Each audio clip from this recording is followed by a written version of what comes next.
Boa noite, pessoal. Vocês estão me escutando direitinho? Sim, não, talvez? Ok. Obrigado, Matheus. Boa noite, pessoal. É um prazer nós estarmos aqui mais uma vez, mais uma segunda-feira, para mais um estudo desse livro maravilhoso que tem nos dado muitas lições, muitos pontos interessantes. Espero que todos tenham estudado. E como a gente sempre vem fazendo, antes da gente começar, alguém tem algum pedido ou algum agradecimento a fazer da semana?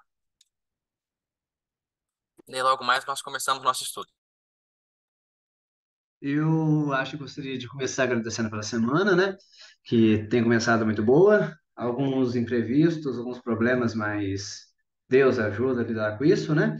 E também aqui, o povo aqui na região aqui não está acostumado com calor, então a gente tem orado para não fazer muito calor, porque se fazer calor, provavelmente muita gente aqui vai ficar mal. Então, pedir que cuide da gente aqui nessa região, porque a gente aqui nesse pedacinho de Boteiros, aqui no sul de Minas, se fazer calor demais, não aguenta, não. Então, basicamente por isso só. Ok. Começar a oração. Aqui a gente já pede oração quase que ao contrário. A gente agora tá mais fresquinho, né? Hoje a gente passou com um dia, uma média de 15 graus mais ou menos, agora deu mais esfriado.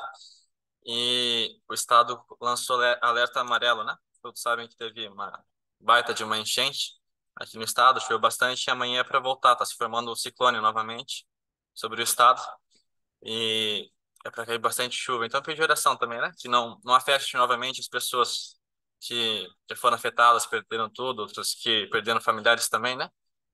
Mas a gente pode ver que, pelos acontecimentos, né? Que os tempos estão se findando, né? O mundo está cada vez mais louco. Mais algum pedido? Mais algum agradecimento?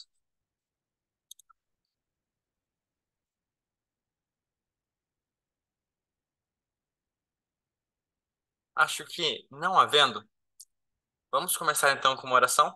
Logo mais a gente já vai para o nosso estudo, do capítulo 9 do livro de História da Redenção. Vamos inclinar nossas frontes e vamos falar com o nosso Deus. Oremos. Grandioso Deus, nosso querido Pai que habita nos mais altos céus, Pai.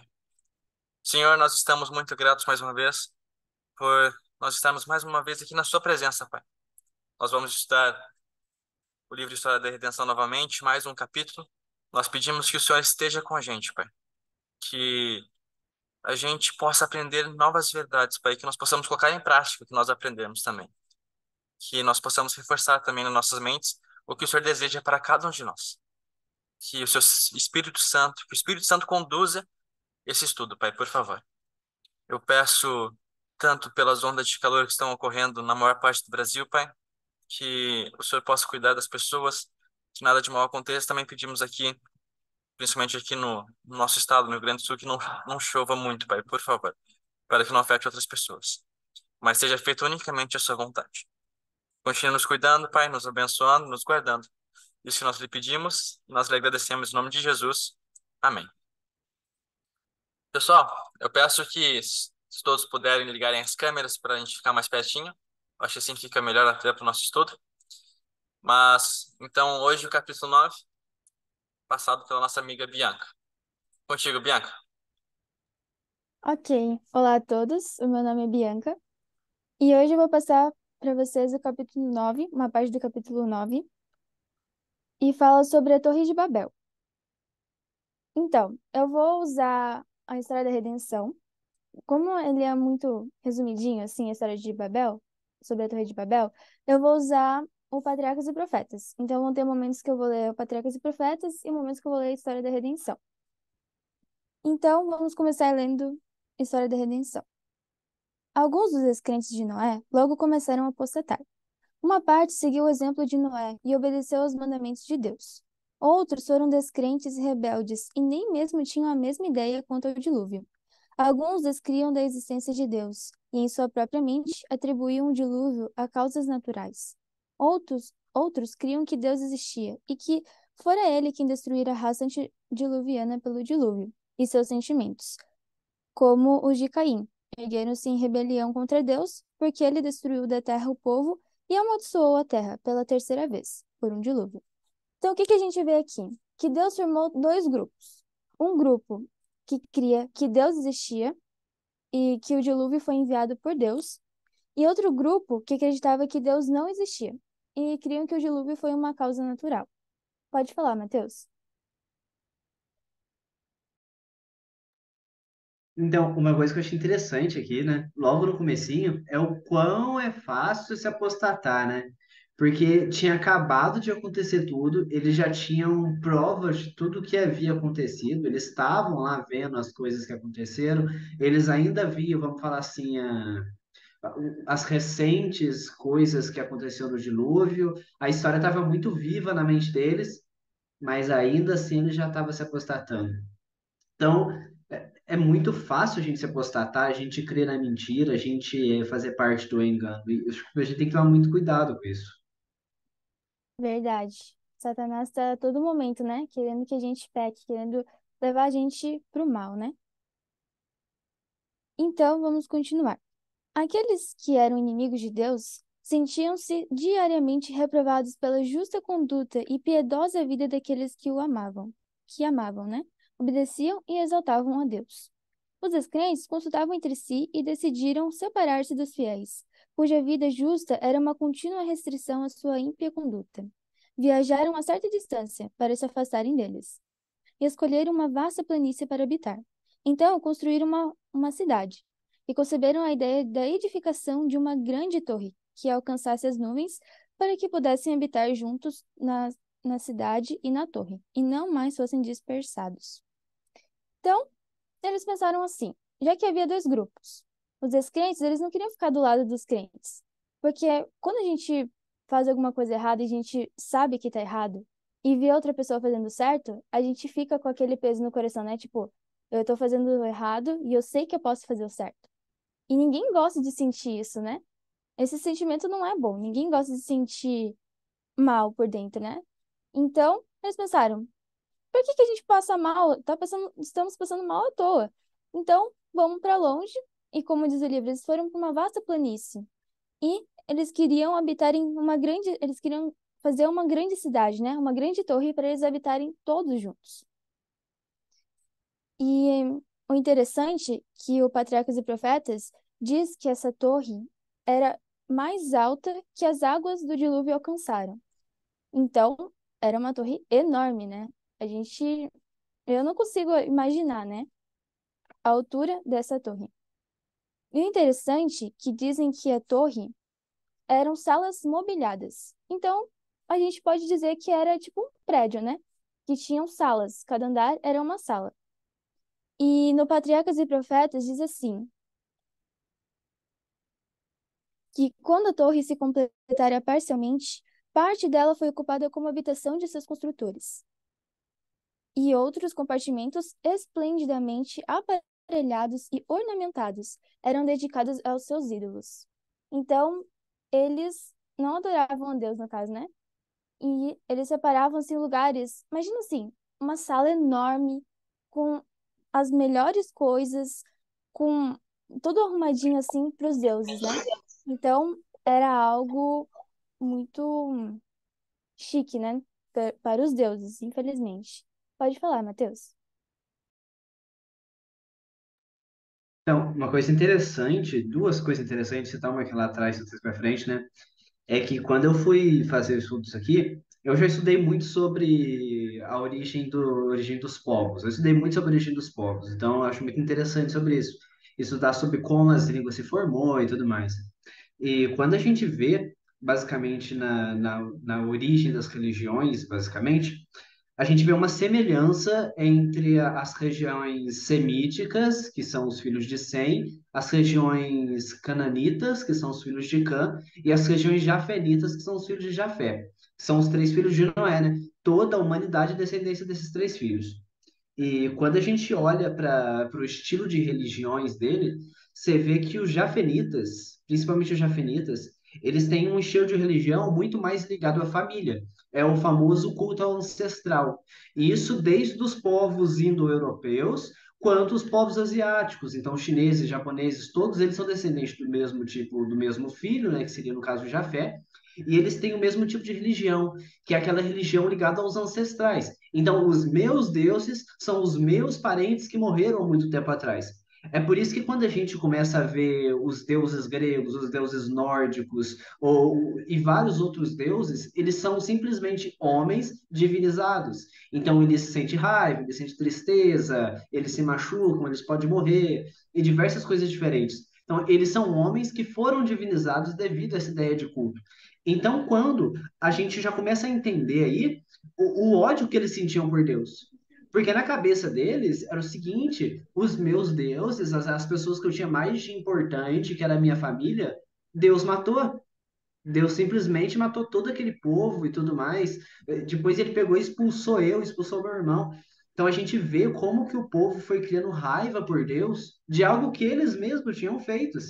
Então, acho que isso é muito interessante. Quando a gente estuda a história e estuda o que a Bíblia, o Espírito de Profecia diz, a gente vê que os dois falam exatamente a mesma coisa. Então é muito interessante isso.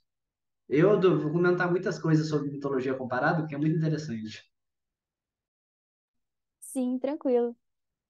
Então, é, a gente pode comparar a Torre de Babel com o maior prédio do mundo. Alguém pode me dizer qual é o maior prédio do mundo? Burj Khalifa, Isso mesmo. Se localiza em? Dubai, Isso mesmo.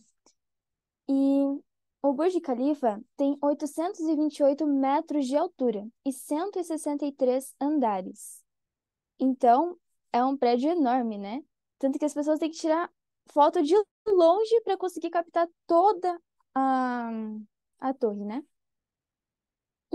Quando eu comecei a estudar sobre a Torre de Babel e comparar, assim, com o Burj Khalifa, eu fiquei pensando, como é que alguém lá de cima, imagina eu lá de cima e você no primeiro andar, você vai conseguir me entender, perfeitamente? Na verdade, você não vai nem entender, né? Não vai nem saber se eu tô falando ou não. Então, eu fiquei pensando, como é que eles se comunicavam? Alguém lá de baixo, tô precisando de material aqui em cima.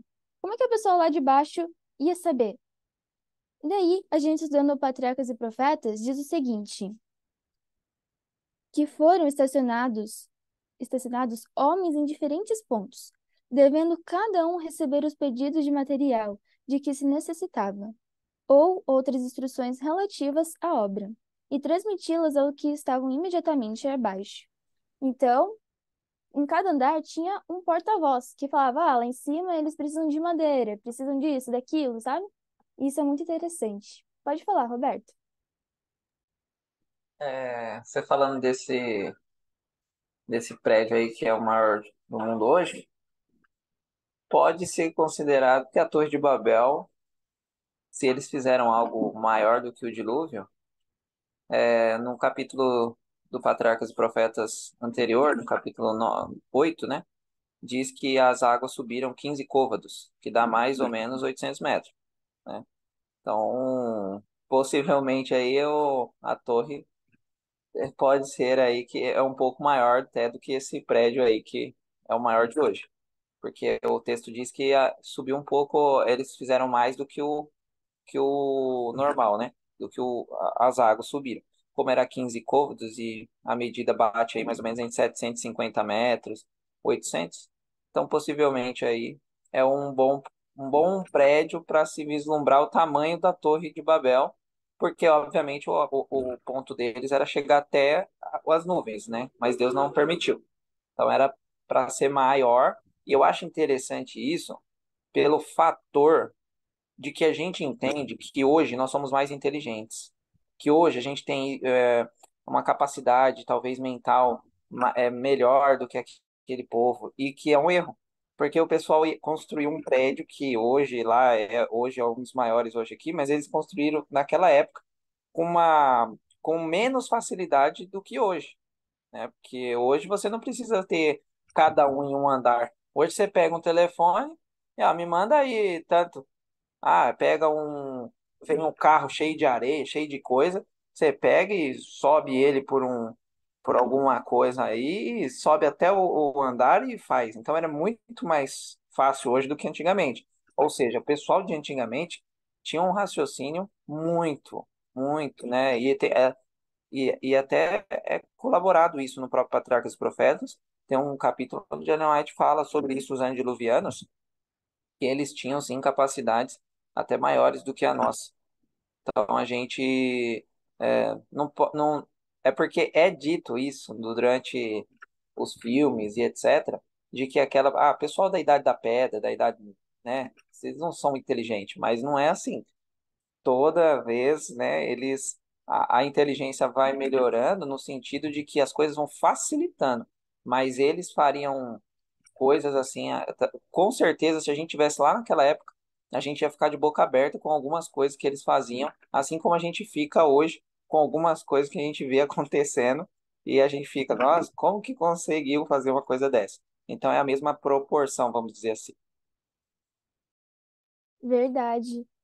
Eu não consigo nem imaginar maior ainda do que o Burj Khalifa, né? Porque o Burj Khalifa já é um prédio enorme, né? Imagina ser maior que o Burj Khalifa. Eu não consigo imaginar isso, né? Pode falar, Matheus. Matheus. É, se a gente for falar um pouquinho sobre escala, né, a gente imagina que a base da Torre de Babel era gigantesca, era uma base enorme, de modo que, tipo, era literalmente uma cidade. Então, aquela torre era uma cidade. A gente não imagina o tamanho que era aquela torre para ela poder subir, e subindo e afinando, né?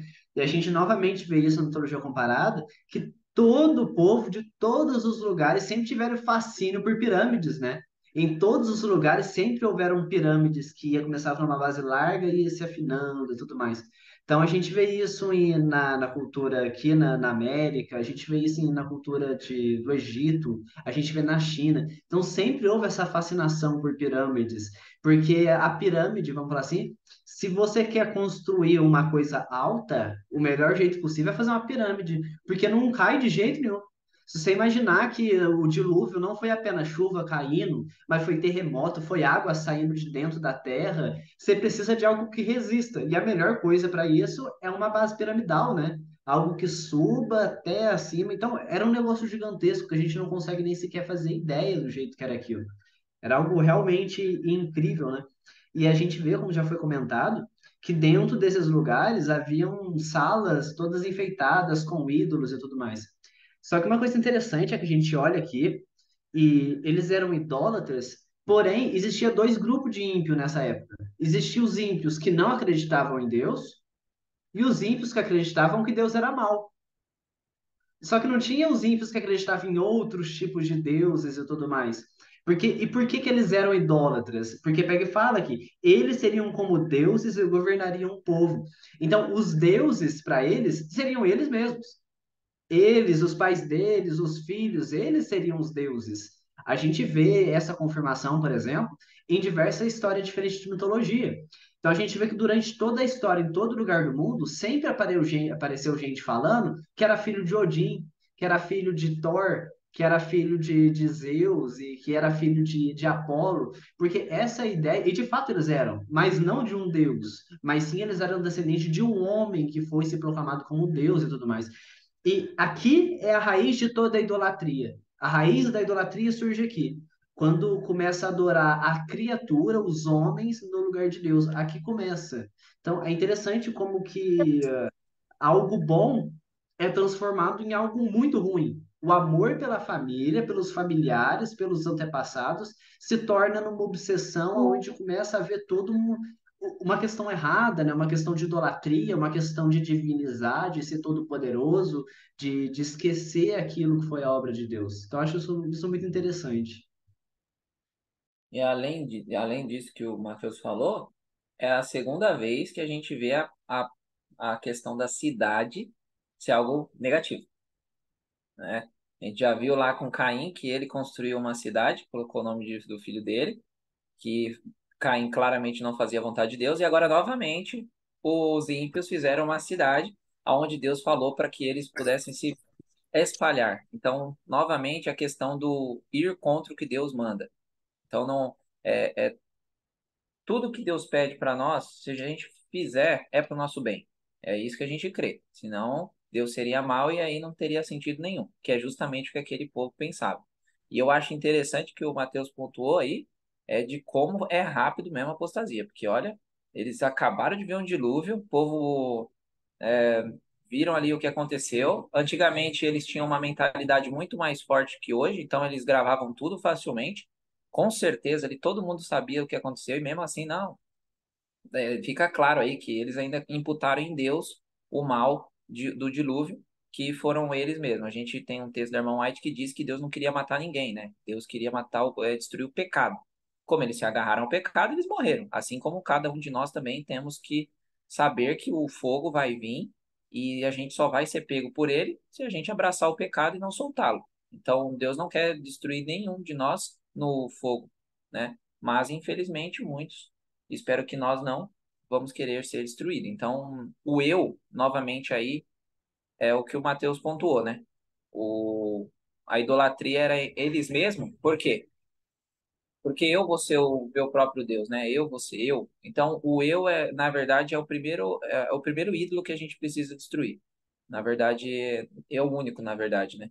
Porque se eu faço tudo que eu gosto, tudo que eu quero, eu tenho uma frase que geralmente eu falo, que é o sentido, é o seguinte: quando você gosta de algo, desconfie, né? Porque a gente tende a gostar do que não devemos gostar. Então, você sempre tem que ficar com o pé atrás quando você, nossa, olha isso aqui, eu amo fazer isso aqui. Olha como que é isso aqui. Então, você já fica com o pé atrás, porque a gente gosta de exaltar a gente, né? A gente gosta de alguém falar, nossa, olha como você é bom. Aí você fica lá em cima. É exatamente isso que aconteceu com esse pessoal aqui da Torre de Babel. Então, a gente precisa tomar cuidado para não fazer de nós mesmos esse ídolo, né? Obviamente que a gente pode fazer parente, como o Matheus falou, pode fazer um objeto, talvez assim, eu vou para a igreja ou eu vou jogar uma bola? Ah, que nem eu era viciado em futebol. Então, podia ter o que fosse, se fosse ter um futebol contra, eu tava no futebol e não tava nem aí. Ou seja, isso era um ídolo para mim. E eu tive que abandonar isso. Hoje eu não jogo bola mais, mas é porque eu prefiro estar caminhando ao lado de Cristo. Mas é uma coisa que, se eu vacilar, eu volto a fazer. Então eu prefiro me afastar, entendeu? Cada um sabe onde o calo aperta. O meu é esse, então eu prefiro me afastar. Mas que a gente possa seguir essa linha de eliminar o nosso eu, que é o maior vilão de todos. Não é Satanás, é o eu. Porque Satanás não me pode fazer pecar. Ele vai me tentar, mas eu que vou escolher pecar. E quando eu escolher pecar é porque o eu meu está sobressaindo a Cristo, que é o Gálatas 2:20 que a gente tanto conhece. Verdade. Pode falar, Bela. Eu achei isso extremamente sério, interessante, ao mesmo tempo assustador, né? Como eles se rebelaram tão fácil, como vocês estavam falando. E assim, eles não quiseram somente ir se afastar do povo de Deus, mas eles quiseram ir lá e fazer com que acontecesse o que Deus tinha dito. Não façam isso, Deus falou. Se espalhem. Eles não só não se espalharam, mas eles queriam se unir e não queriam mais se distanciar, entendeu? Então, assim, eles pegaram e pensaram, vamos construir uma cidade pra gente ficar bem juntinho e vamos construir uma torre, porque a gente vai trabalhar nela lá e se concentrar. Então, assim, como que pode, né? Como que pode, sim, realmente o coração humano é terrível, né? É terrível. Porque, como o Alberto falou, eu tinha acabado de ver um dilúvio, Deus acabando com todo o mal. E eles descaradamente, logo depois. E o que eu acho interessante é que foi a descendência de Cã, né? E aí Ellen White até fala no Patriarcas e Profetas, ela fala que sobre aquela questão de Cã ter sido inconveniente, que ele viu a Noé, e aí Noé, ele faz uma profecia com relação a Cã. E eu achei muito interessante que fala que aquelas pequenas coisas que foram vistas, os pequenos defeitos de caráter que foram vistos, aparentemente pequenos, né, na vida de Cã naquela época, eles acabaram moldando quem seria Cã. Que ele acabou sendo os descendentes dele que apostataram, né? Jafé e Sem não, foram tementes a Deus. E aí, interessante também que Ellen White fala que aquela o fato de dele ter recebido aquela maldição não fixou o caráter dele, mas o caráter dele foi fixado pela conduta que ele foi escolhendo ter. Então, assim, aquela pequena desonra que ele teve para o pai dele, né? Aquele pequeno ato inconveniente, ele acabou alimentando, alimentando e foi o que ele virou. Um, o dirigente da nação ali, né? De uma nação que totalmente contrária aos planos de Deus. E interessante também na questão de. E Ellen White fala aqui, eu quero ler rapidinho, diz que geralmente os filhos herdam as características e tendências dos pais e imitam o exemplo deles, de modo que os pecados dos pais são praticados pelos filhos de geração em geração. Não é só a questão da hereditariedade, que eles receberam, né? Enfim, e foram apóstatas. Mas eles pegaram o exemplo do pai, que não honrou a Deus, e acabou que virou uma nação. Então, assim, como que é sério, né? A nossa influência, tanto no nosso círculo como na nossa família, né? E o que a gente vai deixar de legado aqui. Cã virou uma nação que obedecia a Satanás, totalmente rebelde, né, à vontade de Deus. Eu achei essa parte muito interessante, e sempre salientando nessa questão da Torre de Babel, que eles estavam querendo se achar, né? Eles estavam querendo que aquilo virasse um grande monumento para que todo mundo no futuro visse que eles eram os caras, né? Então eles queriam não só trazer atenção para eles, mas ao mesmo tempo desviar a atenção de Deus, porque todo mundo tá vendo, ó, olha aquela torre maravilhosa sendo construída, né? Iam pensar não em Deus, não é, né? Na natureza, enfim. Iam centralizar a atenção neles mesmos. Esse é o meu comentário. Verdade, Bela. Pode comentar, Francisco? E aí, pessoal, beleza? É, eu tava lendo uma parte a parte inicial, né, do capítulo, e eu percebi muito parecido a pretensão desse povo em construir a Torre de Babel, a mesma coisa que Satanás estava pensando, em subir acima das estrelas, em subir acima do Altíssimo e ser semelhante ao Altíssimo. Aí eu tava pensando, eu fiz essa analogia e se encaixou perfeitamente. Aí eu lembro de um texto, de um dos primeiros, na primeira visão de Ellen White, ela vai ter a visão sobre o caminho estreito. E o povo, quando olhava para si, desviava os seus olhos para a direita ou para a esquerda, eles caíam para o abismo. E era muito difícil eles voltarem de novo para o caminho. E quando o povo ele deixou de olhar para as pretensões e para o caráter de Deus e começaram a olhar para si mesmos, eles desviaram totalmente o seu olhar. E eles, motivados pelos pensamentos de Satanás, tiveram o mesmo pensamento dele mesmo, a ponto de querer subir acima dos céus e tentar ser o próprio Deus. Eles queriam ser os próprios deuses. Isso foi uma analogia que eu achei muito interessante, que aí revela, né, sobre o poder e a malignidade de Satanás. E a grande importância da gente não olhar para nós mesmos, mas olharmos para a luz de Cristo. Amém. Pode comentar, Amanda Laura.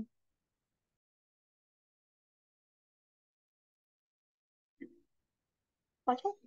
É, a gente está vendo vários pontos negativos que tem sobre a Torre de Babel, mas uma coisa bem interessante de se notar é essa cooperação que a Ellen White fala, que vai passando informação de um por um até chegar lá embaixo e aí sobe com o carregamento certo. É muito incrível que desde o começo, mesmo para fazer coisas ruins, as pessoas ainda usam essa cooperação em equipe, trabalho em equipe, e assim dá para ver que eles conseguiram fazer uma obra bem grande naquele pouco tempo. Isso é uma lição para a gente também tem que botar as nossas cooperações, colocar, juntar as pessoas em uma obra boa, uma obra que edifique, uma obra que leve para Deus. Outra coisa que eu vejo da Torre de Babel, que mesmo Deus depois tirando a torre deles e destruindo ela, ele deu uma segunda chance para aquele povo, porque ele não matou aquele povo. Ele deu uma segunda chance. E assim, ao eles se espalharem pelas línguas, agora obrigatório, eles tiveram essa chance de seguir a lei de Deus, seguir a ordem de Deus. Deus quase que forçou eles a se espalharem por causa das línguas, mas agora eles tinham uma segunda chance. E a gente pode pegar essa lição também. Deus sempre nos dá segunda chance. E Deus deu para o povo que construía a Torre de Babel. Então, as duas lições que eu gosto de ver da Torre de Babel é essa: que Deus sempre dá segunda chances, mesmo seja a torre que você estiver construindo, e Deus também quer que trabalhemos em equipe, em cooperação. Verdade. Isa, pode falar. Vocês estão me ouvindo direitinho? Sim? Ok. Puxando um gancho sobre isso que acabou de ser falado, eu achei interessante a questão de que Deus não precisa da nossa colaboração para que os planos dele sejam realizados. Porque às vezes a gente pensa, como eles poderiam ter pensado, Deus mandou fazer isso, mas eu não quero que isso aconteça, então eu não vou fazer. Mas no fim, mesmo se eles quisessem ou não, Deus deu um jeito para que o que ele queria acontecesse. Assim como foi com Jonas, eu estava lembrando desse paralelo que nós podemos fazer. Jonas não queria pregar, então ele não foi. Mas Deus deu um jeito para que a mensagem chegasse naquele lugar. Então, nós não temos tanta importância quanto nós achamos assim. Porque se eu não fizer isso, eu vou estragar totalmente os planos de Deus. Óbvio que é interessante que, em primeiro momento, nós queiramos, né, fazer a vontade dele e tudo mais. Mas Deus, ele vai dar um jeito. E no fim do capítulo fala assim, uma parte que eu até sublinhei aqui que eu achei muito interessante, que fala: raios do céu, como um sinal da ira de Deus, quebraram a parte superior da torre, lançando-a por terra. Deus queria mostrar assim ao homem rebelde que ele era supremo. Então, a Bianca estava fazendo ali a comparação com o Burj Khalifa, e realmente, eu tava pensando, nossa, já imaginou se acontecesse hoje? Se, sei lá, caísse um raio do céu e quebrasse a parte de cima do Burj Khalifa? A gente ia ficar meio, nossa. E Deus destruiu uma coisa assim tão grande e às vezes a gente acha que nosso orgulho é superior a isso, nossos gostos são superiores à vontade de Deus em si. E ele aqui mostra que Deus fez isso justamente para mostrar para os rebeldes que ele era supremo, ele estava acima de todas as coisas. Então, se Deus está acima de uma construção tão grande que é até comparável ao maior prédio do mundo atual, quão maior ele não é dos nossos gostos, dos nossos desejos, enfim. Então, é algo para a gente refletir. Porque por mais que na teoria a gente pense, a gente sempre tem em mente, Deus é maior que tudo, Deus é um Deus supremo e tudo mais, às vezes a gente esquece de colocar, de submeter as nossas vontades, nossos desejos e tudo mais às vontades dele, né? Verdade. Gente, por conta do horário, eu vou continuar, porque ainda tem muito conteúdo pra gente falar. Então, como a gente já falou, né, as pessoas, elas tinham orgulho, né? Como diz o Patriarcas e Profetas. Todo empreendimento destinava-se a exaltar ainda mais o orgulho dos que o projetaram e desviar de Deus a mente das futuras gerações e levá-las à idolatria. Então, o que que a gente vê? A gente vê que eram pessoas orgulhosas, eram pessoas que queriam exaltação própria, como todo mundo falou, né? Queriam desviar as futuras gerações de Deus, né? Desviar a mente delas de Deus. Isso tudo é pecado, né, irmãos? Então, Deus deseja que nós sejamos orgulhosos? Não. Deus deseja que a gente tenha exaltação própria? Não. Deus deseja que nós sejamos instrumentos de Satanás? Não. Totalmente ao contrário, né? Outro ponto é que Deus pediu, como já comentaram, Deus pediu para que eles se espalhassem, povoassem o povo, né? Então, eles fizeram totalmente ao contrário. Eles desobedeceram a Deus. O que Deus falou, por favor, né? Vão lá, se espalhem e procriem, né? Mas eles fizeram totalmente o contrário. Isso é desobediência a Deus. E eles tinham medo de acontecer algum dilúvio, né? E Deus já tinha feito uma promessa para eles, que nunca iria destruir a terra com água, né?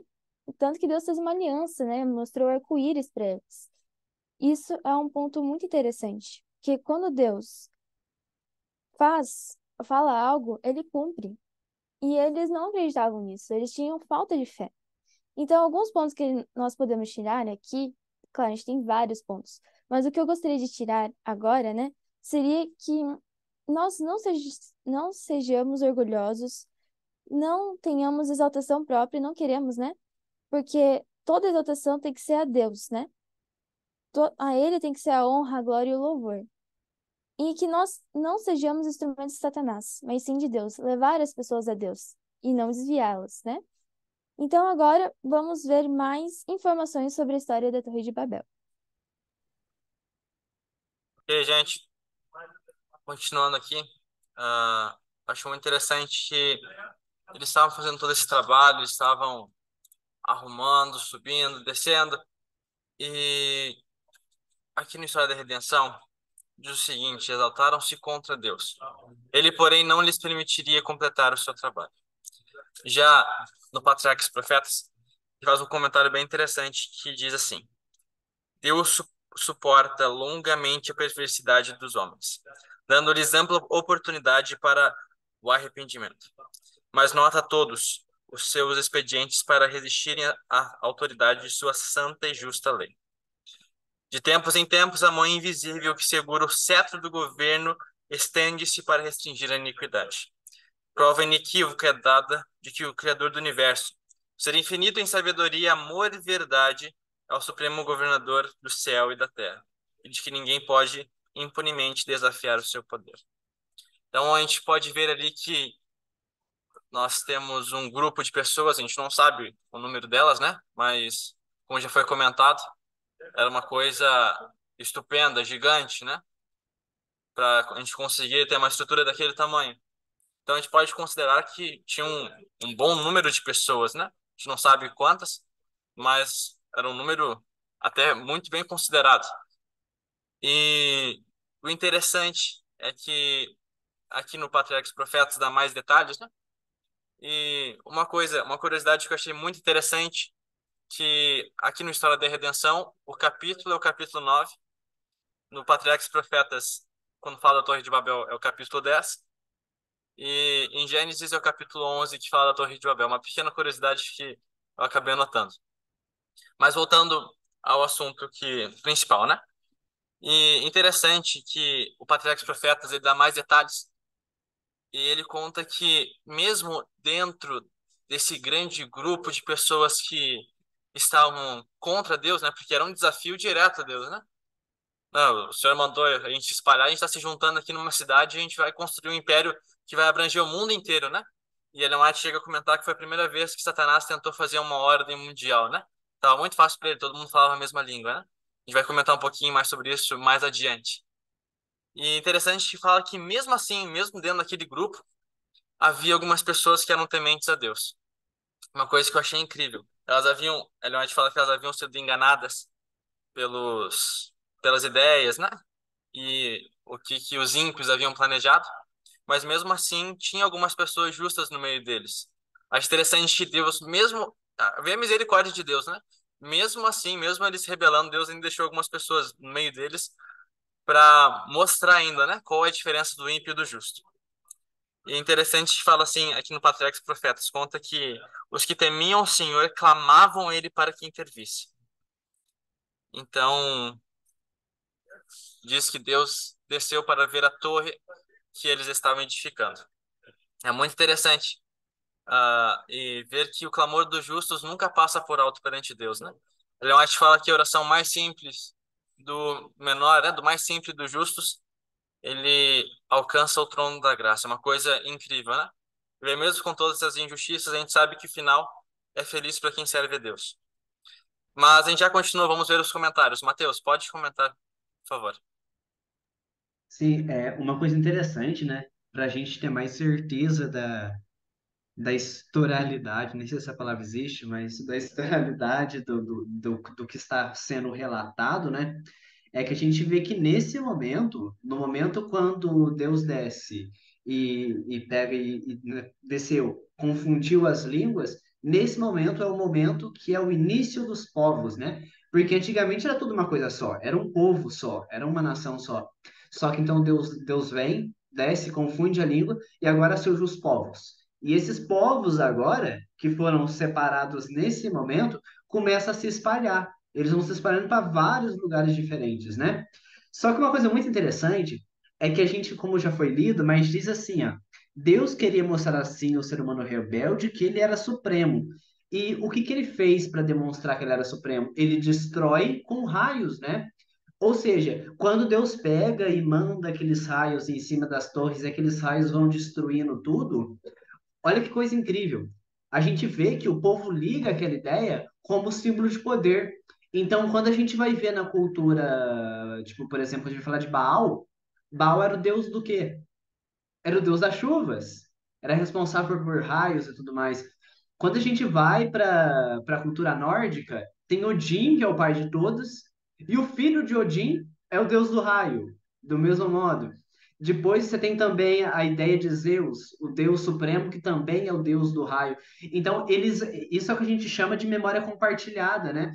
Todos os povos, devido a ter se separado nesse momento, eles têm uma memória compartilhada que o Deus poderoso, o Deus supremo, é aquele que lança raios, aquele que usa raios para poder causar destruição e tudo mais.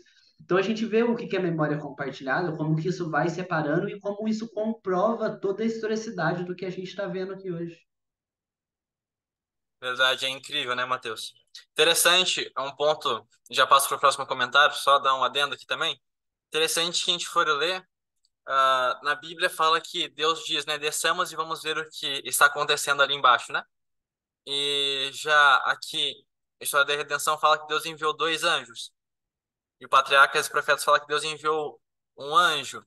Então, até um ponto, sim, claro, a gente depois dá para estudar mais a fundo, eu acabei não conseguindo ver um pouquinho mais a fundo, mas o que a gente sabe é que Deus mandou anjos, né, para confundir a língua desses homens. E interessante, também, linkando um pouco o que o Mateus falou, se a gente for ver nas culturas dos mitos, né, mitológicas, dos deuses, etc., a gente for ver na cultura grega, diz que eles estavam construindo uma torre e o deus principal deles, Zeus, não gostou e envia um deus para confundir a língua deles. E nós temos também pessoas, né, bem afastadas lá no Pacífico, também com as mesmas ideias de um dilúvio universal causado porque o Deus principal não gostou do que os homens estavam fazendo. Então, foi que nem o Mateus disse, né, memória compartilhada. Parece que todo mundo tinha uma certa noção do que havia acontecido. Roberto, pode comentar para a gente, por favor. Fala, Enzo, tudo bom? Tudo Bom, certinho? pessoal, dois pontos aí. O primeiro que o Enzo comentou, justamente algo que eu falaria, porque a Bíblia diz que o Senhor desceu para confundir as línguas. Aí nós temos Ellen White falando de anjos, e aí tem pessoas que acham que isso é contraditório, mas isso é uma prática na Bíblia por completa, tá? Você vê isso em Gênesis.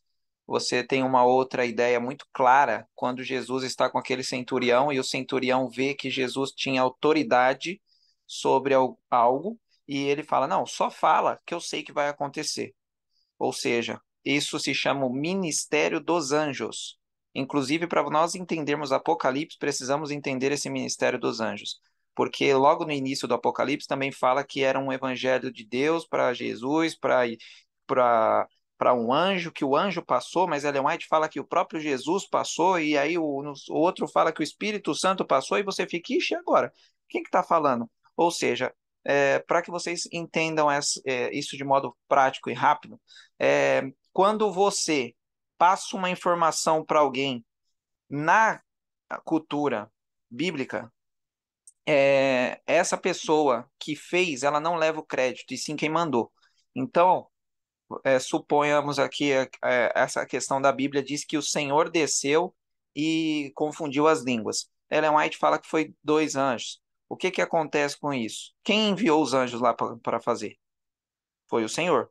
Logo, mesmo que o anjo fez a confusão, quem recebe o crédito é quem manda, ok?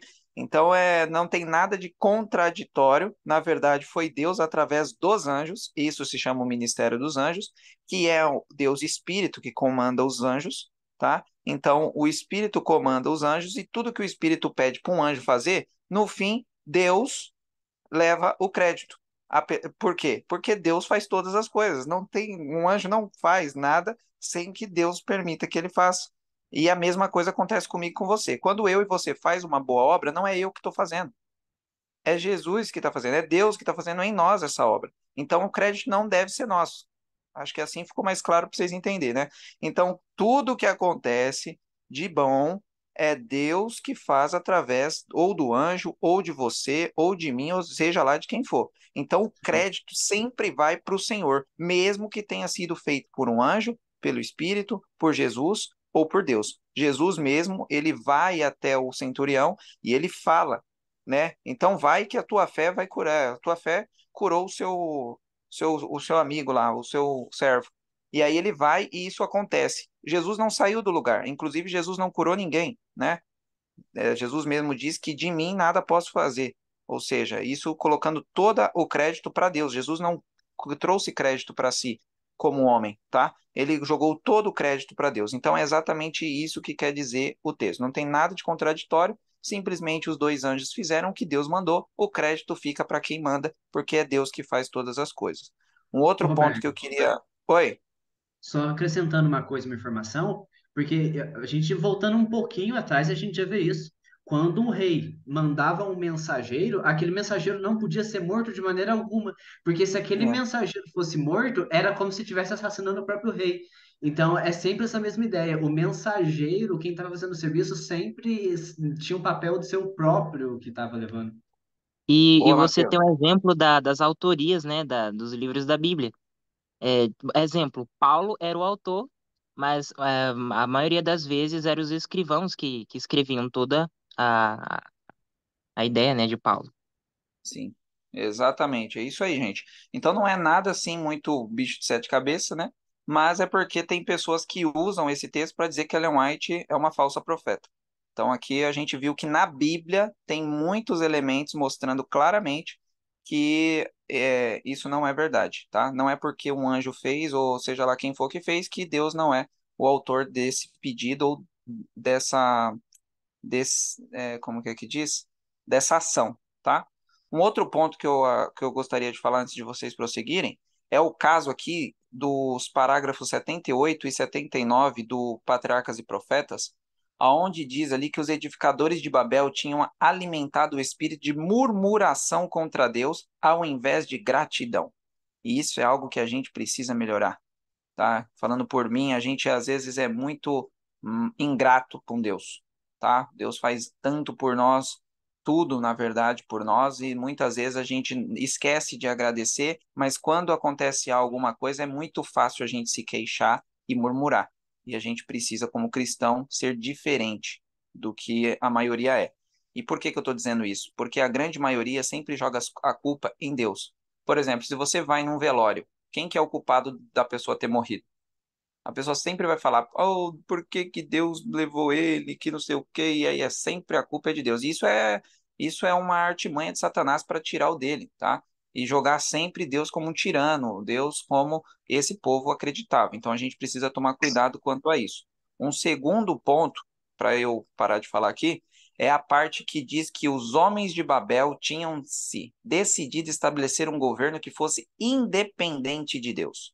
Alguns houve entre eles, entretanto, que temiam o Senhor, que é o que o Enzo comentou. Mas eu achei muito interessante a gente entender que aquele povo, aqueles homens de Babel, eles queriam uma desvinculação com Deus. Eles não queriam ser vinculados a Deus. E isso me lembrou a história de Belsazar com Daniel, aonde é o único capítulo que Belsazar ali, ele não fala o nome de Daniel em babilônico, Beltesazar. Por quê? Porque o nome de Beltesazar e o nome de Belsazar era muito similar. E então ele não queria esse vínculo com Daniel. E é exatamente o que o pessoal aqui de Babel queria. Só que agora não era com ímpio e justo, era com Deus. Eles não queriam um vínculo com Deus, eles queriam algo independente de Deus. E toda vez que a gente quiser algo independente de Deus, a gente vai fracassar.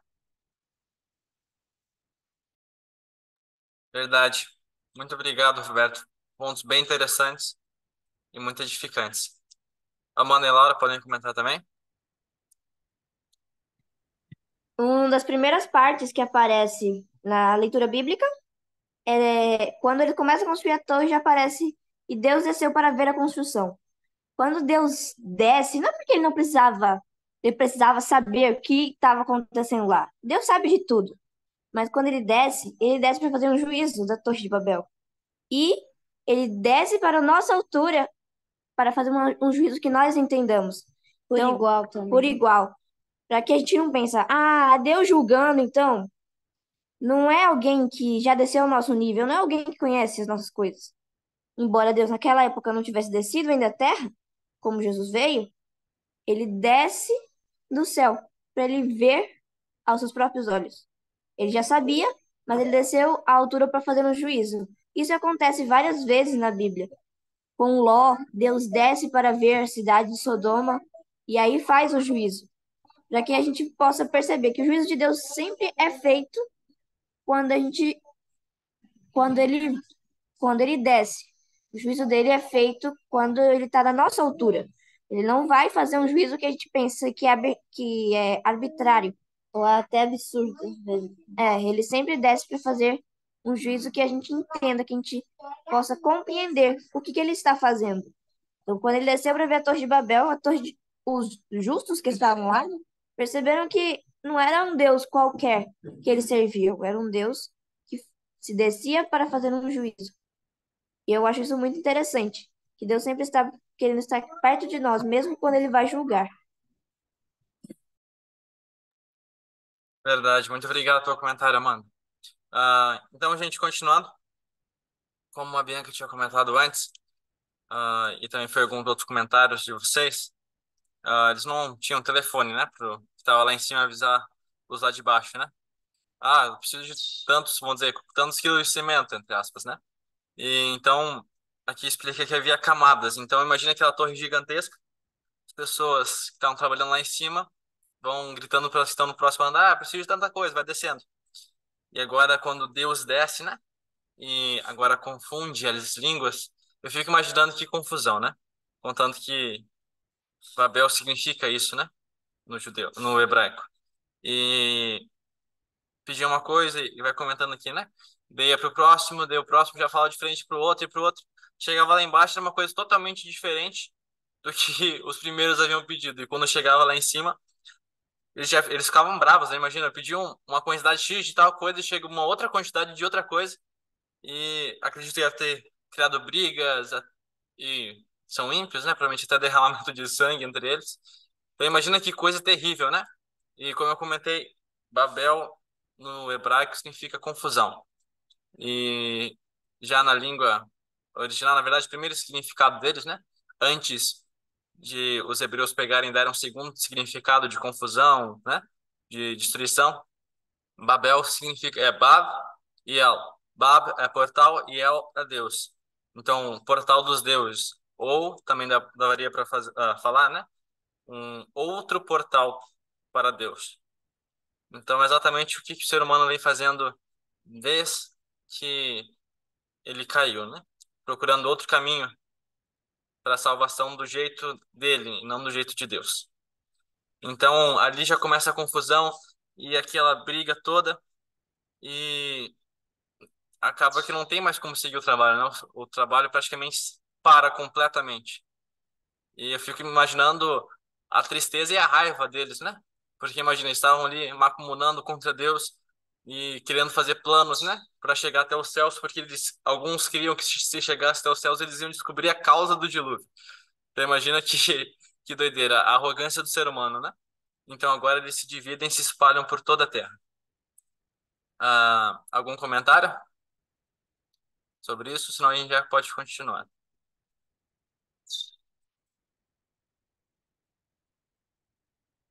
Continuando então, interessante que a gente for ver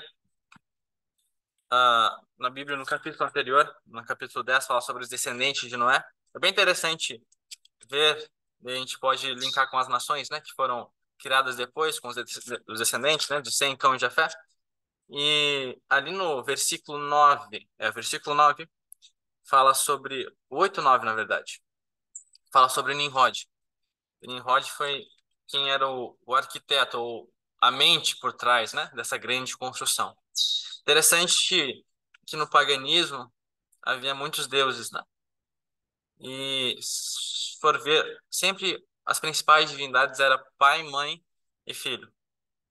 E se a gente for ver, né, relatos históricos, etc., a gente vai ver que Nimrod foi daí que saiu essa ideia, né, da trindade de pai, mãe e filho, que na verdade, infelizmente, é a trindade da Igreja Católica, né? E Nimrod, daí vem a história de Tammuz, com o filho dele, etc. E daí que começa a grande perversão do planeta Terra. E Deus não deixa barato, né? E depois que eles se espalham, como já foi comentado, ele atinge com raios o topo da torre e praticamente destrói tudo, né? E a gente for ver mais tarde nos escritos babilônicos, ou neobabilônicos, com Nabucodonosor, a gente vê que ele reconstrói a Torre de Babel novamente. E é interessante ver que Babel significa confusão e Babilônia significa confusão também. E ela praticamente é a mesma cidade. E for ver que, na verdade, só vai piorando a situação cada vez mais, né? E como eu tinha comentado antes, ali em Babel foi a primeira vez que Satanás tentou criar uma nova ordem mundial, né? E ele foi tentando fazer isso durante décadas, porque a ideia dele é que toda a raça, né, do ser humano se junte a ele contra Deus. E até agora seus planos vêm sido frustrados e vão ser, né, frustrados completamente quando Cristo vier. Mais interessante que Babel, ela se torna Babilônia. Em Apocalipse 14, 8 e também 18, 2, né? Fala que Babilônia é confusão, né? Destruição, caos. E se for ver exatamente os mesmos sentidos, né? Os mesmos sentimentos que havia em Babel passam para Babilônia. E a gente for ver no Novo Testamento, Babilônia agora é referida a outra cidade, né? A cidade de Roma. Então, sempre com aquele intuito de ir contra Deus. E eu queria mostrar para vocês, eu vou compartilhar a tela aqui um pouquinho, uma imagem bem interessante que eu estava vendo. Todos sabem que existe a União Europeia, né? E interessante aqui, à direita, é a imagem do centro, né? Da base da União Europeia. E até que faz uma relação ao lado, né? Quão parecido é com a Torre de Babel. Parece até a Torre de Babel sendo construída, né? Parece que não foi nem finalizada ainda. E aqui foi um pôster que foi feito, se eu não me engano, ainda foi no século passado. E diz aqui, né? Europa. Muitas línguas, uma só voz. É praticamente vamos reconstruir a Torre de Babel. E é uma coisa incrível que o ser humano ele nunca aprende, né? Ele sempre cai no mesmo erro. Como diz o sábio, né? Não há nada de novo embaixo do sol. E sempre contra Deus. É uma coisa incrível, né?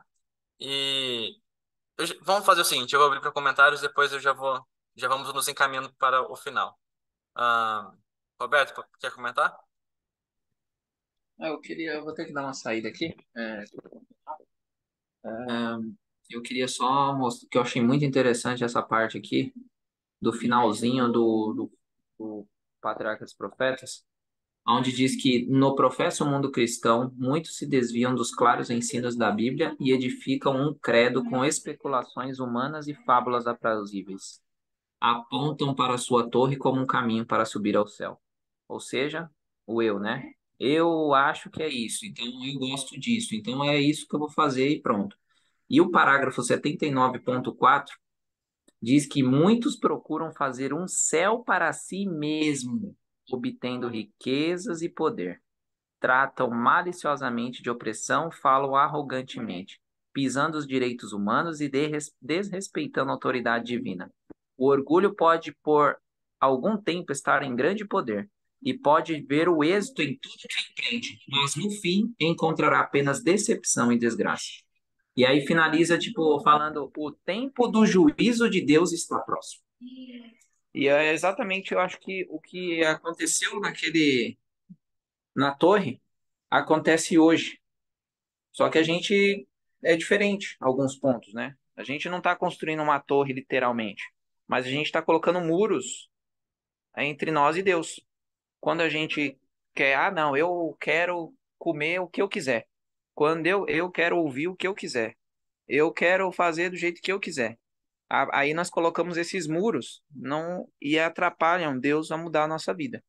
E é interessante que o juízo está próximo e a gente precisa estar se colocando a toda a autoridade de Deus para que nós possamos subir com ele, porque o céu não vai ser do jeito que o Roberto quer.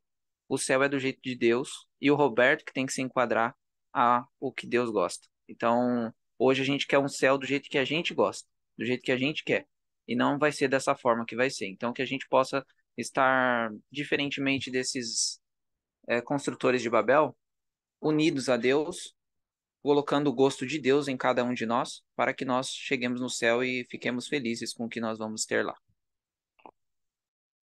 Amém, Roberto. Amém. Mateus, pode comentar? E só acrescentando aquilo que você disse, né? Porque, de fato, quando a gente estuda a mitologia comparada, a gente vê que todo o paganismo surge dessa época, de quando o povo quer se unir entre eles, quando o povo não quer se separar, todo o paganismo vai surgir dessa época, né? Quando a gente vê assim, a gente vê que, de fato, nunca muda. Sempre repete, sempre renova, tá sempre repetindo e renovando, sempre, sempre, sempre, sempre, sempre. Lá em Romanos 15 diz, né? Porque tudo que dantes foi escrito, para nosso ensino foi escrito. Então, uma vez que a gente entender, como já foi dito pelo próprio Roberto, que a raiz de todo o paganismo é a gente colocar homens como Deus, seja a gente, seja a nossa família, quando a gente entender que não há outro Deus fora o único Deus e que a gente não pode levar as honras que são de Deus, que não existe nenhum outro Deus dos raios, não existe nenhum outro Deus das águas, da criação, que não for o Deus Jeová, né? Quando a gente entende a supremacia de Deus e a pequenez nossa, não tem como a gente permanecer nessa mesma vida de paganismo que a gente vive e que a gente tende a levar naturalmente.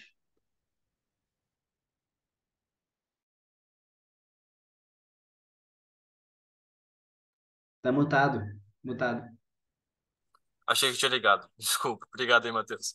Interessante que fala que os homens de Babel tinham se decidido a estabelecer um governo que fosse independente de Deus. Vê quão interessante é isso, né? Como o Roberto comentou, muitas vezes nós mesmos, né? A gente olha para a sociedade, a gente vê que exatamente o que a sociedade quer, né? Um, um governo, né? Ou uma vida sem Deus. E muitas vezes, infelizmente, a gente, como pessoas, né? A gente não quer Deus governando a nossa vida. E interessante é o último parágrafo que diz assim, do Patriarcas e Profetas. O tempo da investigação de Deus está próximo. O Altíssimo descerá para ver o que os filhos dos homens têm edificado. Revelar-se-á seu poder soberano. Derribar-se-ão as obras do orgulho humano. O Senhor olha desde os céus e está vendo a todos os filhos dos homens.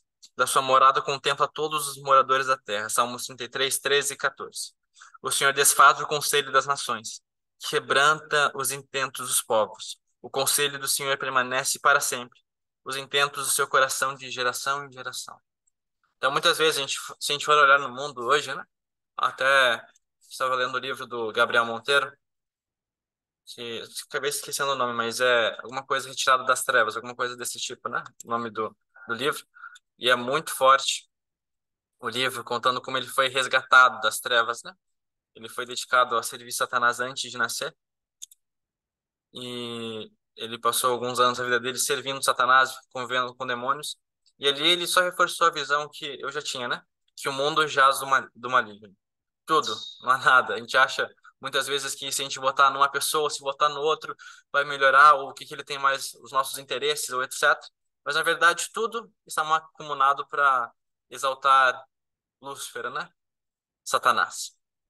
É muito triste e sempre contra Deus, né? Desde aquele tempo, mesmo sabendo todos os feitos de Deus, né? E for ver mesmo depois que Deus destruiu a torre com os raios, for ver mesmo assim eles continuaram piorando cada vez mais na idolatria, né? For ver, a única nação monoteísta que durou depois desse tempo foi o povo de Israel, que era o povo que adorava a Deus. Então, for ver quão terrível essas coisas, né? Que mesmo assim o nosso coração é tão duro que ele mesmo assim não se dobra perante Deus. É uma coisa terrível. Mas a gente sabe que Deus, ele está olhando lá dos céus, né? Isso aqui é figurativo, né?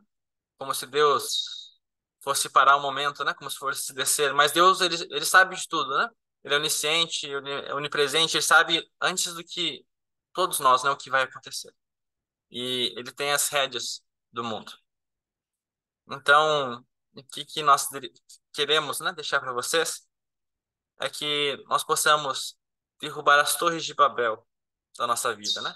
Derrubar a confusão que está a nossa vida, porque eu gosto muito daquela frase de Martinho Lutero, quando fala do eu, né? Ele diz assim: eu achava que o eu, o velho homem, morria nas águas do batismo. E ele continua: mas eu descobri que o desgraçado sabe nadar. Por isso eu tenho que matá-lo todo santo dia. Então, essa caminhada cristã, né? A gente destruir nosso eu, destronar nosso eu, para colocar Cristo como o centro da nossa vida, né? Cristo como o centro do nosso governo, do nosso viver, e não como aqueles homens que tolamente, né? Aqui diz que todos os esforços, os planos dos construtores da Torre de Babel se transformaram em vergonha e loucura. Então, que o nosso viver, né? Nossos planos, nossas ações possam refletir a Cristo e que não seja Babel, né? Confusão, um outro portal para os deuses. Então seria isso, gente. Mais algum comentário? Senão já nós fazemos nossa oração final e já terminamos.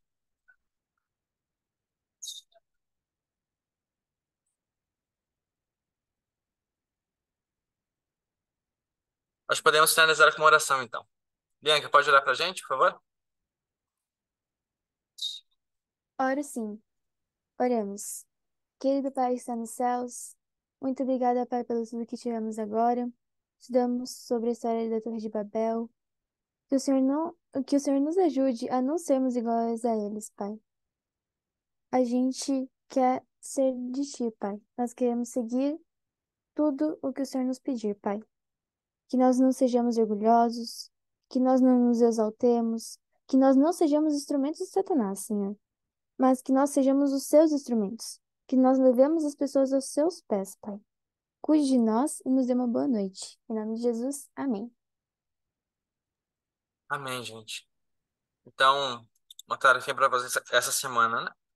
De a gente poder destruir as torres de Babel na nossa vida. Então, gente, muito obrigado. Próxima semana, capítulo 10. Estudem. Agora vai começar a história de Abraão, uma história incrível. E vamos tirar nossa foto para deixar de recordação mais um estudo. Quem poderia tirar pra gente?